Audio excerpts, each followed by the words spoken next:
नमस्कार, yes news महाराष्ट्रमध्ये आपल्या सर्वांचे स्वागत।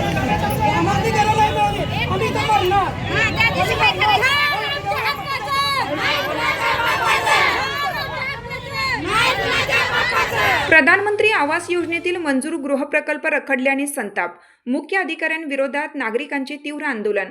स्वतःच्या हक्काच्या घरासाठी अनेक वर्षापासून प्रतीक्षा करणाऱ्या आर्थिकदृष्ट्या दुर्लभ कष्टकरी व कामगार कुटुंबियांच्या संयमाचा अखेर अंत झाला असून मंजूर गृहप्रकल्पाच्या अंमलबजावणीत झालेल्या विलंबाविरोधात भटका समाजमुक्ती आंदोलनाच्या वतीनं मंगळवारी पेठवडगाव नगर परिषदेसमोर तीव्र आंदोलन करण्यात आलं।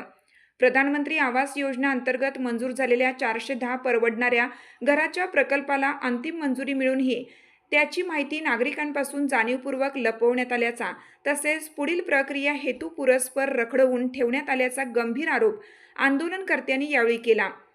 पेठवडगाव शहरातील अनेक कुटुंबांकडे आजही स्वतःचे पक्के घर नसून काही कुटुंबे पत्र्याच्या शेडमध्ये, कच्च्या घरांमध्ये किंवा भाड्याच्या निवारात राहण्यास भाग पडत आहे।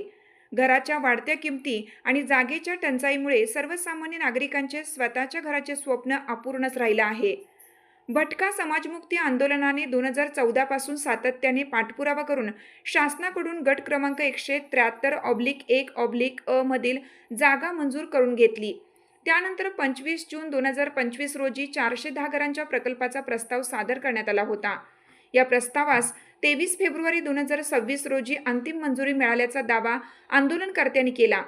यावेळी भटका समाजमुक्ती आंदोलनाचे संस्थापक अध्यक्ष भीमराव साठे बापू यांनी प्रशासनावर टीका करत सांगितलं की घराच्या प्रतीक्षेत असलेल्या शेकडो कुटुंबांना न्याय मिळावा यासाठी प्रशासनाने तात्काळ कार्यवाही करावी, अन्यथा वरिष्ठ स्तरावर तक्रार दाखल करून आंदोलन अधिक तीव्र करण्यात येईल। दरम्यान नगर परिषदेच्या लोकनियुक्त नगराध्यक्षा सौ विद्याताई पोळ यांनी आंदोलनकर्त्यांचे निवेदन स्वीकारून येत्या 15 तारखेपर्यंत संपूर्ण माहिती घेऊन योग्य निर्णय घेतला जाईल असं आश्वासन दिलं। आंदोलनकर्त्यांनी मंजूर DPR नुसार तात्काळ बांधकाम परवानगी देणं, तांत्रिक मान्यतेचा प्रस्ताव सादर करणे, विकासकाची नियुक्ती करून काम सुरू करणे तसेच गृह प्रकल्पाच्या जागेवर माहिती फलक उभारण्याची मागणी केली। या आंदोलनात राष्ट्रीय दलित महासंघाचे पदाधिकारी, सामाजिक कार्यकर्ते आणि गृह प्रकल्पातील शेकडो लाभार्थी मोठ्या संख्येने सहभागी झाले। यस न्यूज महाराष्ट्रासाठी किशोर जासूद। पडू नका कृपा करून, आणि ज्यावेळा तुम्हाला स्टे ऑर्डर मिळेल, ज्यावेळा तुम्हाला आदेश मिळेल त्यावेळेला या। ताईसाहेब तुमच्या साक्षीनं सगळ्या बिल्डिंग सुद्धा द्यायला घेतो। काम का तटलंय आणि यांनी काम का थांबवा? हे प्रशासकीय अधिकारी समोर नसल्यात प्रशासक होते, आता सत्ताधारी आपण आलो, यांनी का काम तटवलं, त्यांनी का दुर्लक्ष केलं, यांचं निलंबन का होणार म्हणून उद्या कार्यक्रम जा विचारणार, उद्या मिटिंग लावली कार्यक्रम ह्याच विषय 15 तारखेला आम्ही विचारतो ना, तुम्ही हे का तटवायचं? ज्यावेळेला मंजुरी आली 23 फेब्रुवारीला मंजूर आली, किती संघर्षातून मंजुरी आणली।